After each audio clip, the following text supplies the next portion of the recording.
Wakati huu sheria imebadilishwa. Nimeona kama Bwana Ruto jana ati yeye ameweka tume ya kufanya uchunguzi. Tena vile vile akaweka ingine inaitwa the Judicial Commission of Inquiry. Hiyo ilikuwa inafanyika chini ya katiba ile mkongwe ambayo tulitupa mbele, tulitupilia mbali. Tangu mwaka 2010 katiba mpya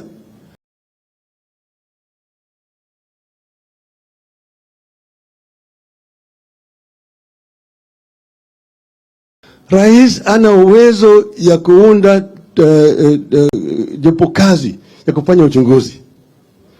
Hiyo imewekwa chini ya bunge. Rais hawezi kuunda jopo kazi, ni mshukiwa. Executive ni mshukiwa. Kwa hiyo bunge ndio iko na jukumu. Na juzi mimi nimwambia bunge yetu waende wafanye halahala, waunde tume ya kufanya uchunguzi. Sasa bunge inalala. Bunge litafanya kazi hayo. Ruto anasema ameweka hiyo tume. Mimi nitaenda mahakamani kusema hiyo jopo kazi ameweka ni kinyume ya katiba ya taifa letu. Hiyo ni njia moja ya kuficha hiyo maneno. Sababu anaunda ile tume, anaweka marafiki zake huko ndani ambayo watafanya ripoti ile ambayo yeye anataka. Tunataka tujue hii kitu ilitoka wapi. Nani alifanya hii maneno? Na ilikuwa inafanyika namna hii, nani alilala kwa kazi? Polisi walikuwa wapi? Wale shirika jasusi walikuwa wapi? Hiyo ndio njia moja ya kuona ya kwamba Wakenya wanalindwa na mambo kama haya. Na mwaka jana mimi niliongea nikasema ati kuna madini zingine ambayo inatakana ichunguzwe. Hizi makanisa zingine ambazo zinaletwa, hii ambayo hujui nimetoka wapi na hapa ya biashara, mpaka zikaguliwe ili yale mazuri yawaachiliwe waendelee mbele na yale mabaya watolewe. Lakini nilipingwa. Wakasema Raila ni mtu wa waganga, ni mtu ambaye hana imani na dini, yeye ni mtu ambaye anaabudu shetani na kadhalika. Sasa wale jamaa ambayo wanasemekana ati ni watu wa Mungu ndio wamekaa pale, wamelala kwa kazi, Wakenya wakinyongwa kiholela namna hii. Hii ni tukio mbaya zaidi, mpaka ilaniwe na Wakenya wote kwa jumla, na ulimwengu yote kwa jumla, mpaka ilani kama haya. Hii ndio sisi tumependekeza kama watu wa Azimio. Sasa sisi kama watu wa Azimio tumesema tunataka kuona amani katika taifa letu. Tumesema tutaki umwagikaji wa damu, nataka Kenya iendelee mbele, lakini ukweli mpaka ijulikane. Nyinyi mlipiga kura hapa, Wakenya walipiga kura kila mahali, lakini nyinyi mliona katika runinga siku hile ya kutangaza kwa matokeo ya rais, tume ya uchaguzi ilitengana, watatu pande hii, wanne pande hii. Watatu wanasema hii, wanne wanasema pande hii. 3 na 4, ipi ni kubwa zaidi? Ipi ni kubwa zaidi? Wale wanne walisema baba ndiye alishinda uchaguzi. Watatu ndio walisema Ruto alishinda uchaguzi. Sasa ipi ni ukweli? Hii ni sababu tulisema tunataka ile nyungu pale matokeo ilienda ifunguliwe. Sasa ifunguliwe. Unataka namna hiyo? Unataka namna hiyo? Angapo nataka kila saba ifunguliwe, nione mkono hapa. Tukisema saba ifunguliwe, sisi hatusemi tunataka Ruto atoke. Tunataka kwani ijulikane ukweli ni ipi. Kama sisi tunasema uongo, ijulikane. Kama sisi tunasema uongo, ijulikane. Lakini wamekataa kufungua sava. Pili, tumesema gharama maisha imepanda sana kwa Wakenya, ipunguzwe. Bei ya unga irudi chini. bei ya mafuta irudi chini, bei ya sukari irudi chini, hata karo ya shule irudi chini. Hiyo ni mbaya?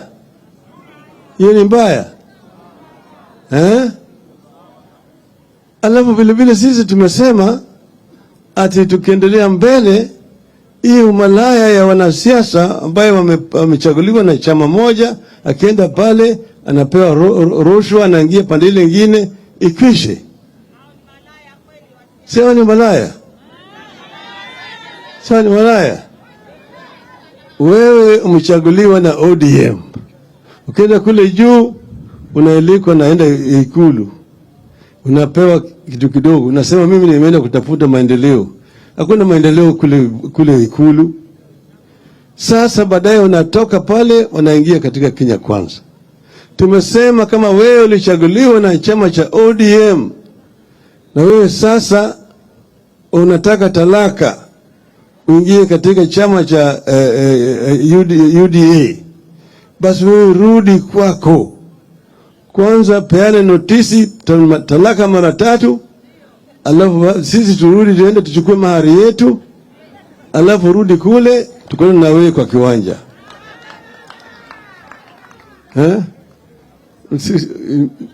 Mzuri au mbaya?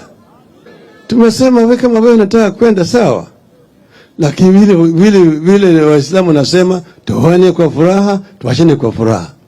Kama wewe unataka kutoka, sisi hatusemi usitoke, kwenda, lakini mahari yetu rudisha, turudi na wewe kwa kiwanja, tuulize wananchi, wakikupenda wewe watakupigia kura, wakikukataa wewe watampigia mwingine, ama sio?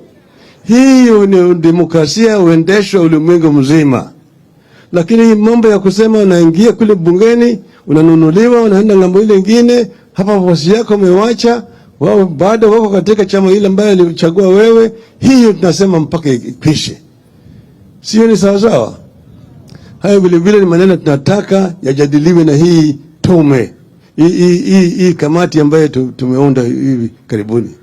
Na tumewapatia siku 30. Siku 30 wakutane, wajadiliane, watoa ripoti, watuletee sisi. Na mpaka hiyo ripoti ya kuridhisha. Wasipokubaliana hapo, sisi tunarudi kwa kiwanja. Tunarudi kwa kiwanja. Mnataka turudi kwa kiwanja? Turudi kwa kiwanja. Haki ya kufanya maandamano iko katika katiba mpya hii. Sio ruhusa ya bwana mtu yeyote ambaye nasema mimi nilishika Biblia nikasema nitalinda maisha ya Wakenya na kadhalika. Wakenya wako na haki ya kufanya maandamano kama wanataka, mradi tu wafanye nini? Wapeleke ripoti kwa polisi. Hiyo ndio peke yake. Kwa hivyo sisi kama wanaazimio tunataka kuona kama haki yetu imelindwa vile inalindwa, inatakana ilindwe katika katiba ya taifa letu. Sisi tuko pamoja na Wakenya wote na tunatembea pamoja na nyinyi nyote. Tunahakikisha kwamba mwishowe haki itatendeka. Lakini haki haiwezi kutendeka peke yake mpaka watu wapigane kwa haki. Kwa hiyo haya mimi nasema nyinyi nyote mmesimama mazuri na sisi. Na sisi tutatembea pamoja na nyinyi mpaka tutafika pale sisi tunataka kuendelea. Sawa sawa? Sawa sawa?